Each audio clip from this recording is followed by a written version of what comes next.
اعوذ باللہ من الشیطان الرجیم بسم اللہ الرحمن الرحیم۔ ماہ رمضان کی فضیلت کا بیان حضرت ابو ہریرہ رضی اللہ تعالی عنہ سے روایت ہے کہ رسول اللہ صلی اللہ علیہ وآلہ وسلم نے فرمایا، جب ماہ رمضان المبارک کا مہینہ آتا ہے تو جنت کے دروازے کھول دیے جاتے ہیں اور دوزخ کے دروازے بند کر دیے جاتے ہیں، سبحان اللہ، اور شیاطین کو قید کر دیا جاتا ہے۔ اور کتنا ہی پیارا یہ عمل ہے کہ اللہ تعالیٰ نے ہمارے لیے یہ ایسا مہینہ ہے کہ ہم پر احسان کیا۔ اللہ فرماتا ہے، میں نے احسان کیا اے ایمان والے کہ تمہیں یہ برکتوں اور رحمتوں والا مہینہ جو ہے نازل فرمایا، تاکہ ایمان والے جو ہیں اپنے رب کے ہاں تمام تر اپنے گناہوں کی بخشش کے طلبگار بن جائیں۔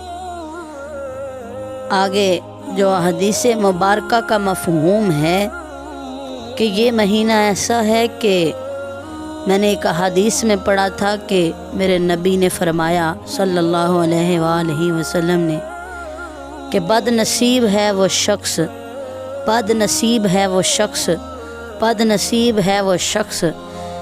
کہ جس کی زندگی میں ماہ رمضان آیا اور اس نے ماہ رمضان کی برکتوں اور رحمتوں سے اور ایسے مغفرت کے مہینے سے اپنی اللہ سے بخشش نہیں کروا سکا۔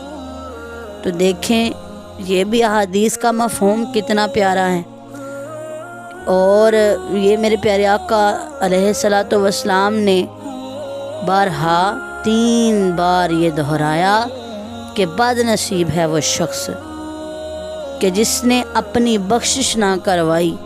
تو میری پیاری اسلام کی شہزادیوں، میری پیاری بہنیں اور سننے والے تمام تر ناظرین، جب آپ کے سامنے کچھ ایسی چیز بیان کی جاتی ہے تو اس کا مطلب یہ ہوتا ہے کہ ہم نے اللہ اور اس کے رسول کی بات کو عام کرنا ہے۔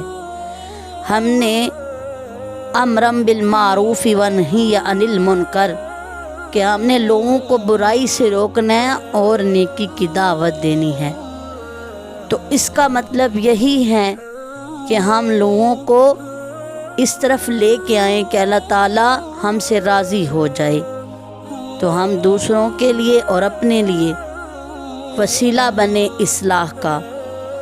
تو اللہ تعالیٰ سے دعا ہے کہ یا اللہ ہمیں عمل کی توفیق عطا فرما، اور اس پیارے برکتوں اور رحمتوں والے مہینے کی آمد ہے، ہمیں پہلے ہی ذوق و شوق عطا فرمائے۔ اللہ تعالیٰ سے دعا ہے کہ یا اللہ ہمیں زندگی، صحت، تندرستی عطا فرمائے کہ تیرے اس مہمان کی قدر کر سکیں اور اپنی جو بخشش کے طلبگار بن سکیں۔ آمین یا رب العالمین۔ ہماری اس ویڈیو کو زیادہ سے زیادہ شیئر کریں، ہمارے چینل کو سبسکرائب کریں، اور اپنے لیے اور ہمارے لیے صدقہ جاریہ بنے۔ آمین یا رب العالمین۔